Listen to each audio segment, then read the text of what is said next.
ప్రార్థించున్నాను తండ్రి, ఆమెన్. హల్లెలూయా. కీర్తనలు 119:127 బంగారము కంటేను అపరంజి కంటేను నీ ఆజ్ఞలు నాకు ప్రియముగా ఉన్నవి. హల్లెలూయా. చూడండి, ఈరోజు అన్నిటికన్నా దేవుని యొక్క ఆజ్ఞలు ఎవరైతే ప్రేమిస్తారో వారి జీవితం ఎలా ఉంటుందంట అండి, ఉన్నత పొజిషన్లో ఉంటుందంట. హల్లెలూయా.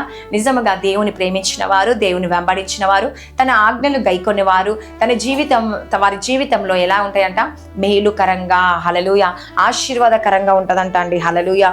కాబట్టి మనం బంగారము కంటేను అపరంజి కంటేను నీ ఆజ్ఞలు నాకు ఎంతో ప్రియముగా ఉన్నాయి. చూడండి, దావీదు అంటున్నాడు, యేసయ్య ఈరోజు బంగారము కంటేను అపరంజి కంటేను అన్నిటికంటే నీ ఆజ్ఞలు చాలా ప్రియముగా ఉన్నాయి. నిజంగా అండి, దేవుడు చెప్పే ప్రతి ఆజ్ఞ విన్నవారి జీవితంలో అనేక మేలు దేవుడు చేస్తాడు కదండి. ఎప్పుడైతే మనం ప్రార్థిస్తామో, ఎప్పుడైతే దేవుణ్ణి అడుగుతామో, మన జీవితంలో మన కుటుంబంలో దేవుడు గొప్ప అద్భుతాన్ని జరిగిస్తాడండి. హల్లెలూయా. చూడండి, ఈరోజు ప్రతి వాక్యం మనం విన్నప్పుడు మన జీవితంలో అనేక మేలులతో నింపుతాడు, అనేక ఆశీర్వాదాలతో నింపుతాడండి, అనేక దీవెనలతో నింపుతాడు. చూడండి, మనం సాక్ష్యం చెప్పే విధంగా దేవుడు తయారు చేస్తాడు. నీ జీవితంలో అనేక అద్భుతాలు దేవుడు చేస్తాడండి, అనేక ఆశ్చర్యాలు జరిగిస్తూ ఉంటాడు. నీకున్న సమస్యలు, నీకున్న బంధకాలన్నీ తొలగిస్తాడు.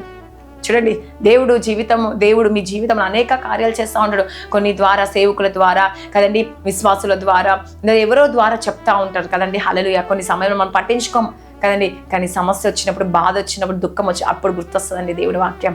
ఈరోజు నాకు ఇంత బాధ ఉంది, సమస్య ఉంది, ఎవరు తీర్చలేకపోతారని చెప్పి ప్రార్థించినప్పుడు, ఆయన ఆజ్ఞ విన్నప్పుడు దేవుని కార్యం చేస్తుంది. నీ కష్టంలో, నీ బాధలో, నీ దుఃఖంలో, నీ ఆవేదనలో, నీ కన్నీటిలో కదండి ఎవరిని ఓదార్చరు, కానీ దేవుడు ఒక్కడే నిన్ను ఓదారుస్తాడండి. హల్లెలూయా.